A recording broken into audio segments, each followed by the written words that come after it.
A continuación, Economía y Negocios.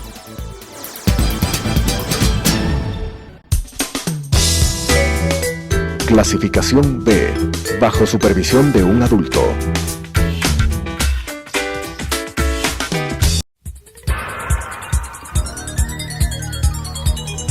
Las opiniones vertidas en este espacio por la producción y dirección del programa son de exclusiva responsabilidad de sus autores y de quienes intervienen en ellos.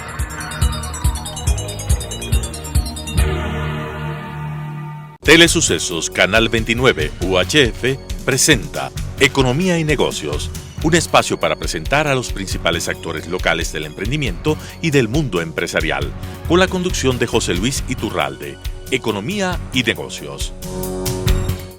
Muy buenas noches, queridos amigos televidentes de Telesucesos. Bienvenidos a otro programa, otra edición más de este programa Economía y Negocios, el cual se enfoca, como hemos dicho varias veces, en explicar al público, en hacer esta magia de conversación, a través de la comunicación, de que se comprenda cuál es la misión del empresario y del emprendedor en una sociedad como la nuestra.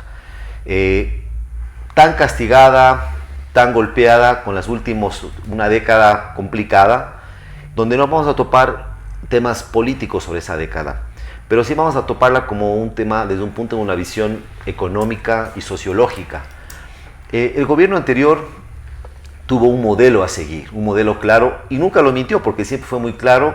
El expresidente Correa, cuando fue candidato, él siempre habló del socialismo del siglo XXI, basado en las políticas o en las misiones del famoso Foro de Sao Paulo, donde estaban y confluyen todo este grupo de personas y partidos socialistas, de un socialismo diferente, porque el socialismo per se es otra cosa, en nuestros gobiernos de América Latina.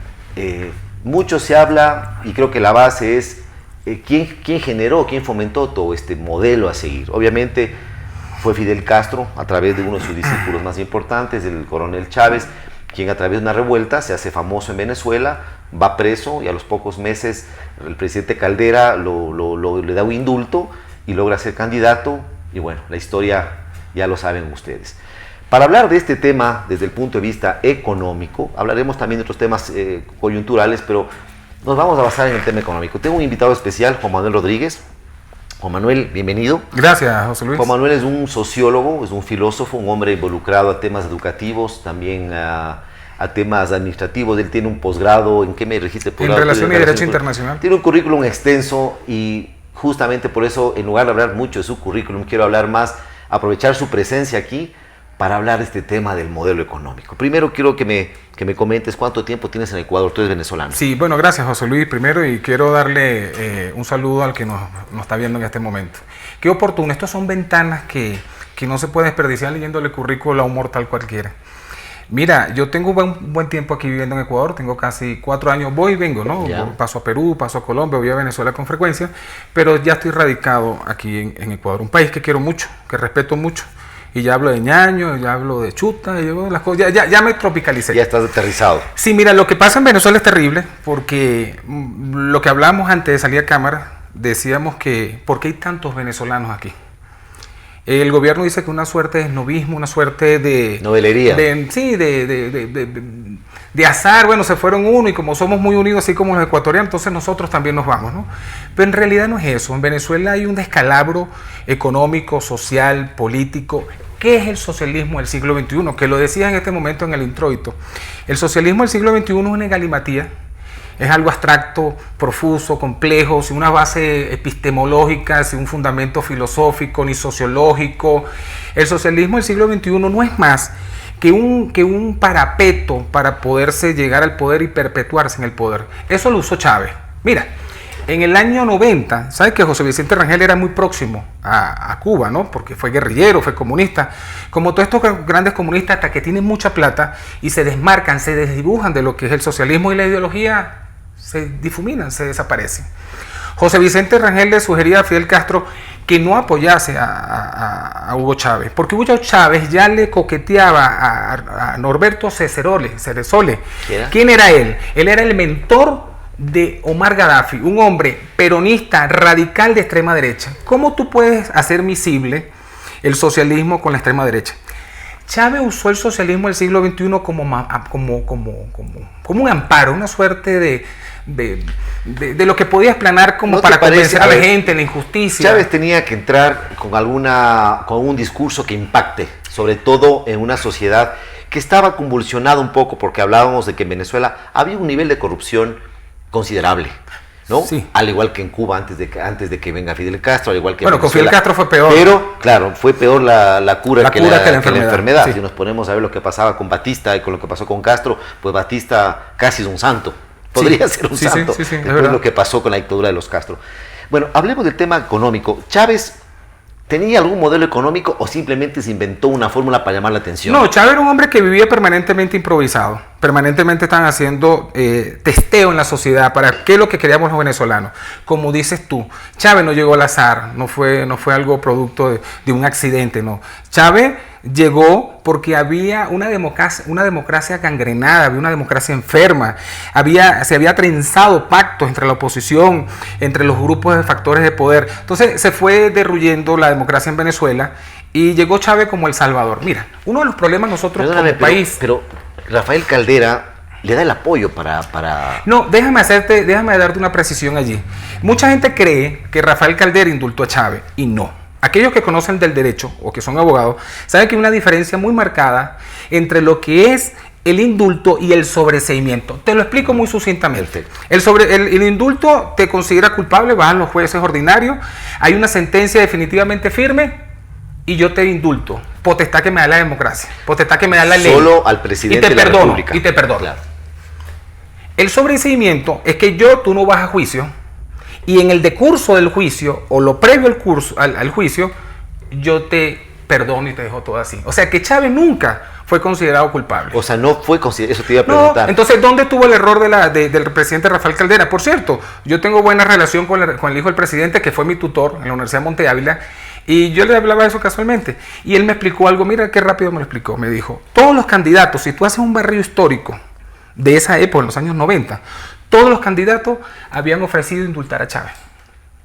Entonces había una situación país crítica, había un problema en el país, había una convulsión social, insatisfacción, toda la sociogénesis del venezolano estaba alterada producto de la corrupción, producto de esa riqueza eso, súbita. Sin duda, y eso es algo que lo vivimos en toda América Latina, Sí, porque yo pienso que estos caudillos se aprovechan de este malestar, de este dolor, y buscan el problema materializarlo, buscar un enemigo interno y buscar un enemigo externo, que es lo que hizo Chávez, y con un gran talento, porque era un hombre que tenía un gran era un gran orador, un gran manipulador también, un hombre que supo capturar tu dolor, mi dolor, el dolor de los trabajadores y buscar un culpable y ir a aparecer como salvador. Entremos al tema económico. ¿Cómo estaban las cifras económicas, macroeconómicas venezolanas en el momento que deja el presidente Caldera el gobierno? Bueno, en el año 99 el barril de petróleo llegó a costar 7.80. Claro, estuvo un punto bajísimo. Muy bajo, sí, además éramos Acá miembros de la OPEP, estábamos controlados. Pero Chávez recibió una riqueza súbita. Chávez llegó a tener el barril de petróleo en $100. Entonces, todo lo que llegó a hacer Chávez era materialmente, extra. Claro, no era esperado. Entonces, lo que sustentó a Chávez fue la riqueza repentina, súbita del petróleo. Lo que pasa es que nosotros como sociedad venimos del caciquismo, el caudillismo, el militarismo y ahora que hemos caído en el mesianismo. Una suerte de un pasado estúpido, ¿no? Por decirlo de alguna manera así, procaz. Hemos sido muy estúpidos enalteciendo a la gente, enalteciendo a los líderes. Nosotros no necesitamos mesías, necesitamos gerentes. ¿A qué niveles de popularidad llegó Chávez? Bueno, fíjate que no fue tanto. Mucha gente se sorprende con la popularidad de Chávez. Chávez hablaba de la hegemonía comunicacional que muy bien se le enseñó Norberto Ceresole y Fidel Castro. Domina los medios. La dictadura en Venezuela, que es una dictadura hoy en día civil, militar, ha sido peor que las dictaduras de extrema derecha militares. Porque la extrema derecha al menos son patriotas. Mira lo que pasó con Venezuela. Fidel Castro siempre tuvo tentado agarrar las riquezas venezolanas.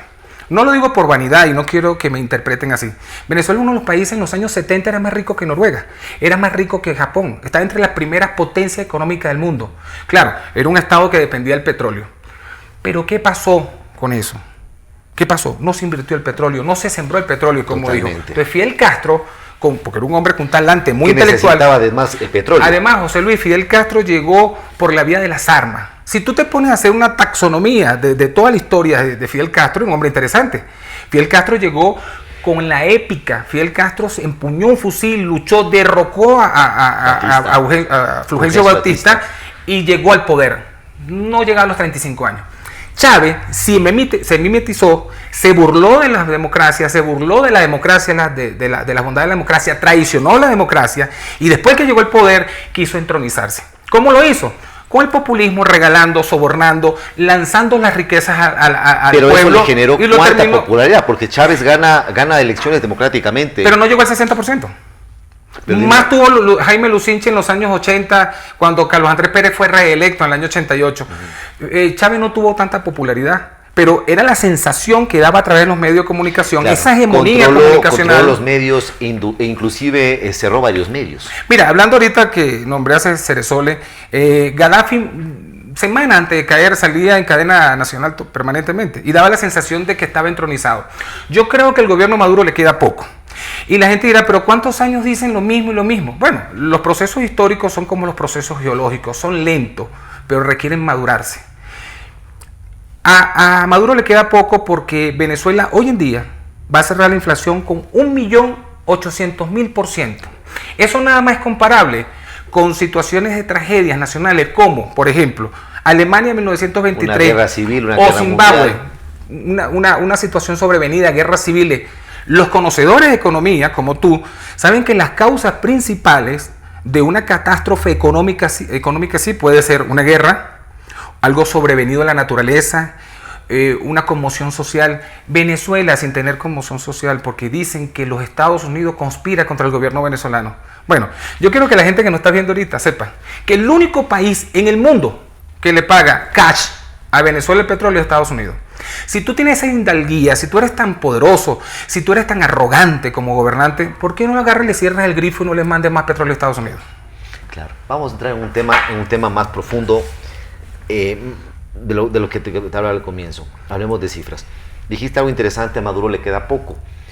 Hay veces que uno ve las noticias y le ve al presidente Maduro hablando con su séquito de militares, Diosdado Cabello acá. Fue una semiótica para dar la sensación de poder. Tú ves una réplica de los videos de los nazis, de Corea del Norte o de la Rusia, de la Unión Soviética de Lenin, gente aplaudiendo, todos vestidos de rojo. Dime, esta gente es ilustrada, está pagada por el gobierno, es ignorante. Coméntame un poco, porque a veces uno se distrae y ve una masa que aplaude a Maduro. Bueno, yo fui militar. Yo creo que hay gente... ¿Fuiste militar? Yo fui militar. Yo creo que hay gente de la Armada. Yo creo que hay gente muy capaz en Venezuela como lo hay acá. Yo lo que creo es que se han doblado ante los intereses personales. O sea, es un tema económico. No un tema moral, no es un tema moral. Venezuela tiene riqueza. Venezuela tiene en sus entrañas la reserva de petróleo probada más grande del mundo. Tiene gas, está entre las primeras reservas de oro del mundo, está entre las primeras reservas de coltán del mundo. O sea, sus entrañas. Claro, lo que no somos potencia en nuestros gobernantes, porque siempre hemos apuntado a los mesías. Carlos Andrés Pérez fue otro mesías en Venezuela y lo que produjo fue daño al país, daño irreversible. Pero te voy a decir algo que venía pensando en el camino. Thomas Nast, que era un caricaturista norteamericano a comienzo del siglo pasado, él le enseñaba a sus alumnos lo siguiente. Él agarraba un lienzo en forma horizontal y lo empezaba a pintar en público. Y hacía una obra de arte bellísima. Pero cuando la estaba concluyendo, agarraba los pinceles y lanzaba unos trazos un poco como esquizofrénicos. Y la gente, después de ver esa obra de arte, dice, caramba, destrozó la pintura. Y cuando la gente estaba en mayor expectativa, doblaba la obra y la ponía vertical. Y la obra era más bonita. Así le va a pasar a Venezuela. Venezuela está sufriendo ahorita como hemos sufrido mucho. Estamos heridos de muerte, pero no vamos a morir porque los pueblos no se suicidan. ¿Cuál es tu visión? Porque hay una realidad. Maduro no gobierna. Maduro es un títere de un poder hay militar, una repartición del poder. Sí. Donde evidentemente el hombre duro es Diosdado Cabello y su comando. Es uno de los duros. Importante, tú que fuiste militar sabes que para ser militar no se va 2 años de la universidad, se estudia más, claro. Y es un hombre... Es un coronel de Estado Mayor. Bueno, Diosdado Cabello era un teniente y después de la revolución lo ascendieron a capitán. Eso te iba a preguntar. Sí. Entonces, bueno, es gente capacitada en estrategias militares, en manejar manifestaciones, en manejo psicológico de la población. Hay una gran manipulación de la información, pero llega un momento donde ya no puedes tapar el sol con un dedo. En Ecuador vemos una migración como nunca la vimos. Yo no recuerdo haber visto una migración así en los últimos 20, 30 años. ¿No? En la época de Colombia, la guerrilla, hubo una gran migración colombiana. Pero fue progresiva. también algo de Cuba también se vio, pero jamás de esto. Y te digo con mucho emoción ver cuánta gente talentosa llega de Venezuela. Te hablo como empresario porque de hecho tengo muchos venezolanos trabajando conmigo. Veo mucho talento, veo mucho dolor. Pero ¿sabes qué siento? Corrígeme si estoy equivocado. Que son en su mayoría gente que está como de paso, como que no aterrizan en Ecuador. Están de paso porque sienten que algún día van a volver y añoran, o como es normal, ese regreso, cosa que no pasa cuando venían los cubanos, que saben que allá hay una dictadura casi eterna. ¿Cómo ves tú este fenómeno de migración venezolana? Tú estás aquí 4 años, pero la mayoría acaban de llegar. Hay una migración, no sé cuántos, las cifras ya la perdí. Son astronómicas las cifras, sí. Y uno sigue viendo más. Y gente con mucho talento, gente profesional, pero siento que están como de paso, porque sienten, al igual que tú, porque he hablado con muchos de ellos, que Maduro está por caer. Sí, bueno, tú sabes que una de las cosas que hace el comunismo, porque no creas que es que Diosdado es muy preparado, muy culto, Maduro no es tonto. Yo conocí a Maduro hace un buen tiempo cuando yo tuve un paso por la Asamblea Nacional de Venezuela. No es tan tonto. Quizás no tiene esa inteligencia verbal, pero tiene una inteligencia ideática. El hombre tiene olfato político. Diosdado Cabello no es un hombre tan culto, un hombre procaz, un hombre vulgar, altanero, muy arrogante, y esa arrogancia es producto de que se siente atornillado en el poder y piensa que son eternos. Si estos tiranos no pensaran que son eternos, no actuaran así. Pero dime una cosa. Pero mira por qué los venezolanos, tú sientes que no aterrizan, José Luis. Porque es que nosotros no teníamos la cultura de emigrar. Porque no nos enseñaron eso y no pretendíamos emigrar nunca. Íbamos a Estados Unidos, íbamos a Europa, pero regresábamos. Yo recuerdo viajes de ida y vuelta en la época de oro de Venezuela, a Miami, a Nueva York, la gente iba de compras. Por eso que el venezolano sabe que esto es transitorio. Llegaban los venezolanos, pero como por un shopping del fin de semana. Si es pasajero, ¿qué futuro ves tú en Venezuela? Porque reponer todo ese desastre que se ha hecho es peor que la bomba atómica. Recuerdo haber ido a Caracas la última vez, tal vez hace unos 10 años, y ya la vi destruida. Sí. Con mucho dolor.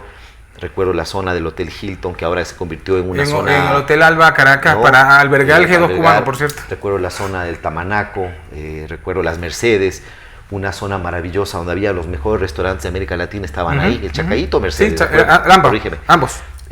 Y recuerdo con añoranza las visitas a Margarita, donde todos los resorts 5 estrellas, iban, la seguridad también. Una sociedad de un consumo abierto, porque se consumía mucho. De hecho, la zona libre de Panamá, de Colón, vivía y dependía del comercio venezolano.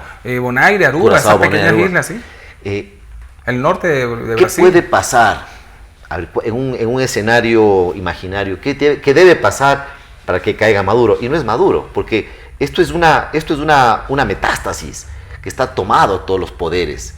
Es una enfermedad, ya no queda nadie. Inclusive gente muy proclive, muy leal a Maduro se ha ido, como la ex fiscal, recuérdame el nombre, Luis Ortega, en fin. ¿Qué viene después? ¿Cuál es tu visión fríamente hablándolo? Bueno, ¿qué creo yo? Que Venezuela va a seguir, no ha tocado fondo, va a tocar fondo. La crisis económica no va a permitir que Maduro se quede en el poder. No hay país que haya subsistido. Incluso con esa ascendencia, con esa autoridad que tenía Fidel Castro sobre el pueblo cubano, que no la tiene Maduro. Fidel Castro dijo, y lo dijo muchas veces, sin la ayuda de Venezuela y sin la ayuda de la Unión Soviética o de Rusia, no me hubiesen mantenido en el poder. Fidel Castro no era comunista ni era socialista. Fidel Castro terminó viendo a Rusia porque los americanos no le dieron el apoyo. Y una de las cosas que se ha hecho en Venezuela, José Luis, es vulgarizar la política.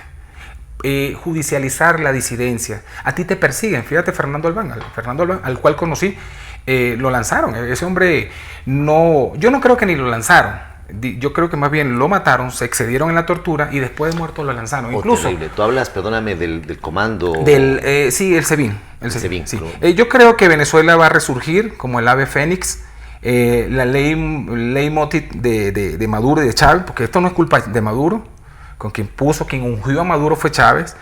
Chávez lo hizo con toda la premeditación del mundo. Mira, Chávez yo creo que era un hombre tan narciso que entre todo su séquito a quien pudo escoger le puso la mano a Maduro porque era el más torpe de todos. ¿Sabes para qué? Para que la gente todavía tuviese añoranza después de muerto. Dijera, si Chávez estuviese vivo, porque era un hombre arrogante. Mira, todavía la tumba más visitada en el mundo es la de Napoleón Bonaparte. Y la gente tiene que agacharse para entrar. porque una forma de hacerle genuflexión todavía, de póstumo, porque estos son enfermos, estos son hombres que tienen esclerotizada la mente, el corazón lo tienen oscuro, estos son hombres sin luz, estos son hombres sin lúmine, estos son hombres son malos, estos hombres no luchan por la libertad de los pueblos. Fidel Castro nunca luchó por los pueblos, Fidel Castro luchó por su gloria. Cuéntame algo. Y convenció a Chávez, por cierto. ¿Qué le puedes decir tú de una manera objetiva a las personas que en Ecuador, aún yo veo, cuando viene Maduro, van a darle vivas en el aeropuerto, o que protestan cuando el presidente Moreno ha hecho un reclamo por el tema del diplomático reciente? ¿Qué le puedes decir tú a esa gente que no conoce Venezuela y aún piensa que todo esto es una mentira de la CIA, como afirma Maduro y la Bueno, Cancillería? fíjate, en estos días me comentaba un amigo que fue a sacarse el pasaporte allá en Venezuela, en Caracas, y en la cola había más de 3.000 personas. Esos vuelos que saca Maduro a repatriar aquí nadie nos tiene obligado, este país se ha portado bien con nosotros. Entonces, ¿por qué hace una suerte como de grupo comando, rescatarlo porque lo tratan mal? Aquí los venezolanos lo tratan bien, y aquel venezolano que se sienta maltratado es porque su conducta es improba y se está portando mal y tienen que segregarlo y tienen que aplicarse la justicia. Es una minoría. Pero los hay, y eso es un lunar, Entonces, es un lunar.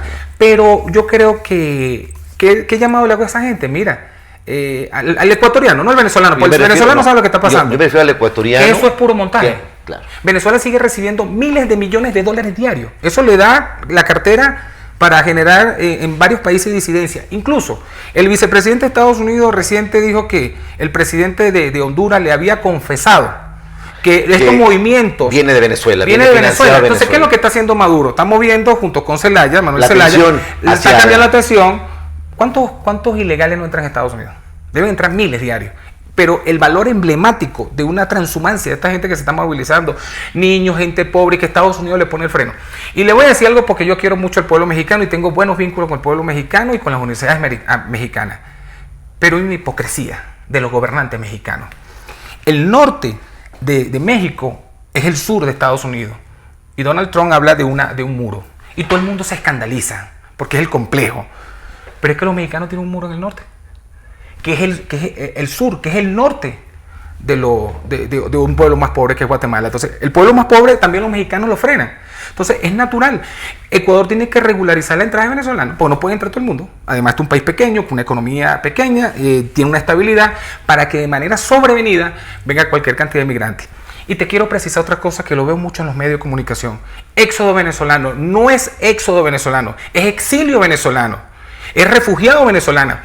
A los cubanos se le dio muy este término de exilio, el exilio cubano. Es el exilio venezolano. Porque si lo trabajamos con endulcorante, esto suaviza y matiza un poco. Es que los venezolanos se están viniendo, mira, no te dan pasaporte, no te renuevan el pasaporte, no te dan los antecedentes penales. Es una forma de incomodar al venezolano cuando llega a otro país, sentirse un apátrida. Y eso es una violación a los derechos humanos. El doctor Alirio Abreu Burelli, que fue mi profesor, fue el vicepresidente de la Corte Interamericana de los Derechos Humanos, y él me enseñó algo. Me dijo, cada vez que se le trunca el proyecto de vida de alguien, se le está violando sus derechos humanos. Venezuela tiene carencia en la salud. El transporte público ya no están los autobuses tradicionales, ahora hay camiones de estaca, los trailers, donde montan a la gente.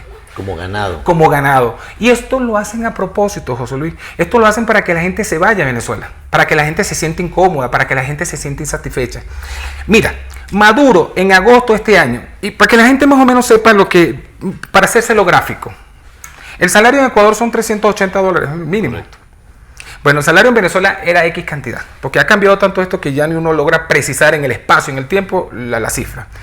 Maduro un solo plumazo aumentó el salario mínimo en 35 veces.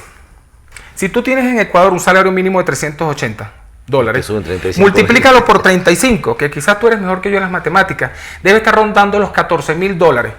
¿Qué empresario va a sustentar? Está en la hipocresía, y está en la improvisación, y está en la maldad, que el gobierno dijo, yo asumo a las medianas, pequeñas y medianas empresas durante 3 meses sostenido ese salario. Es un tema propagandístico. Es un tema propagandístico, es un tema malintencionado, quiere quebrar la voluntad de la población, y lo que hace mejor el socialismo del siglo XXI, el comunismo, es la desesperanza. Esto no va a cambiar. Pero, esto va a ser para siempre. ¿Por dónde tiene que haber? ¿Tiene que haber una implosión tal vez interna entre ellos? Mira, te lo voy a decir. ¿Qué le espera a Maduro? Maduro decir, ¿y de aquí a dónde me voy? Maduro no puede viajar. No, ni puede disfrutar todo el dinero que se ha agarrado. Maduro y algunos personajes de la cúpula del Partido Socialista Bolivariano. El PSV, sí. pues no pueden tomar un avión libremente. En cualquier lugar el Interpol los van a agarrar. No, y después la experiencia que tenemos con Augusto Pinochet, que lo aprendieron en Inglaterra, que él decía que gozaba de fuero diplomático, igual lo extraditaron y estuvo preso. No, es que además no solamente la parte judicial, sino que alguien los va a matar. Esa gente no puede andar por las calles libremente en un avión o en un aeropuerto. Mira, hay una palabra que se le atribuye al rey David que dice abisus, abisum invocat. El abismo invoca el abismo. La maldad de esta gente, que es maldad, José Luis. Hay niños que se mueren de hambre, hay gente que no tiene comida diaria, hay gente que tiene que andar pidiendo en la basura. Los perros están flacos en la calle, se comen a los animales. Bueno, yo no quisiera exagerar que hay un canibalismo, pero pudiese darse. En las cárceles venezolanas son las cárceles más inseguras del mundo. Esto es algo diseñado del G2 cubano, no del pueblo cubano, del G2 cubano. Es verdad que Caracas es hoy por hoy la ciudad de mayor criminalismo y muertes en las calles. Sí, está entre las tasas más altas del mundo de criminalidad. Más que Ciudad Juárez, José Luis, más y eso Kabul. no es casualidad. Mira, el primer éxodo de Cuba a Estados Unidos se dio por la inseguridad. O sea, Fidel Castro propició la inseguridad porque una forma de que la gente se fuera. Bueno, es verdad, porque si uno piensa en La Habana, puedes caminar en La Habana o en Varadero tranquilamente, no te van a robar, no te van a matar. En cambio, en Venezuela está considerado los países, bueno, y Caracas. Pero eso lo hacen a propósito. Y estos gobernantes andan con blindaje número 1, antibomba, antigranada y todo un andamiaje de escolta y tienen carros de avanzada. Venezuela estoy seguro que va a salir de esto. Porque los pueblos no se suicidan, como te dije hace un rato, los pueblos se reinventan, los pueblos se resucitan, y Venezuela tiene gente preparada, gente que ama a su país como yo, que en algún momento no sé cómo voy a abandonar este país porque también tengo un gran amor por este país, viajaré. Cuéntame, mira, pero vamos a regresar a nuestro país. Quiero que confluyas. ¿Qué le puedes decir tú a los ecuatorianos que nos miran a través de estas cámaras sobre el gobierno venezolano de una manera rápida? ¿Qué está pasando? ¿Por qué Maduro todavía se mantiene en el poder? ¿Qué les dices tú? ¿Qué está pasando en Venezuela? Bueno, muy brevemente. Mucho dinero, mucha plata, mucha fortuna, todavía reparte el botín. Y te lo termino, si me permites, para graficar. Claro. Llegan un grupo de delincuentes, se organizan y toman por asalto un banco, roban el banco, roban la bóveda y se hacen de 10, 20 millones de dólares. Perfecto, quirúrgico, exacto el robo. ¿Qué pasa después? Cuando se van a la guarida, cuando se están repartiendo el botín, se terminan matando. En Venezuela se va a aplicar la teoría del caos, el efecto entrópico. Venezuela en sí misma, quien están subyugando al país ahorita, quien está dañando el país ahorita, entre ellos mismos se van a pelear por el botín, entre ellos mismos van a ocasionar un caos mayor que el que han ocasionado, y ahí es donde viene la caída precipitada. Así va a terminar Venezuela. Muchas gracias. A ti, José Luis. Es un tema muy amplio y me gustaría comprometerte que nos vuelvas a visitar. Bueno, si tú me invitas, con muchísimo gusto, te lo agradezco. No, un poquito guiar a nuestros oyentes sobre este tema tan hablado de Venezuela. Hay unos cambios radicales en el continente, hay una influencia fuerte. La ganancia del presidente Bolsonaro en Brasil es trascendental, Piñera, porque además es muy influyente. Y Duque. ¿No? Es muy influyente Duque, que está pegado a... Y López Obrador no es una amenaza de la izquierda tampoco. No, yo pienso que López Obrador hubiera sido un peligro si ganaba así 10 y de o 12 hecho años. Dijo que no se iba a retirar de la Alianza del Pacífico. Lo veo también con una madurez de un hombre, no es un joven socialista como lo fue con sus primeras elecciones. Le tengo un poquito de fe a la madurez que pueda manejar y usó el discurso para político. Llegar, ya se desmonta. Mira lo que está pasando en algunos países que inteligentemente llegan presidentes de izquierda y se afilian y se alinean no a la derecha o izquierda, sino a la necesidad del país y deseo eso al pueblo mexicano. Amigos, muy buenas noches, gracias por su tiempo, nos vemos el próximo lunes. Las opiniones vertidas en este espacio por la producción y dirección del programa son de exclusiva responsabilidad de sus autores y de quienes intervienen en ellos.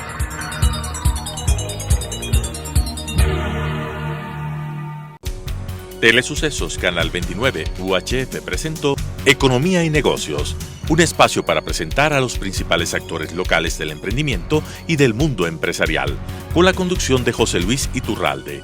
Economía y Negocios.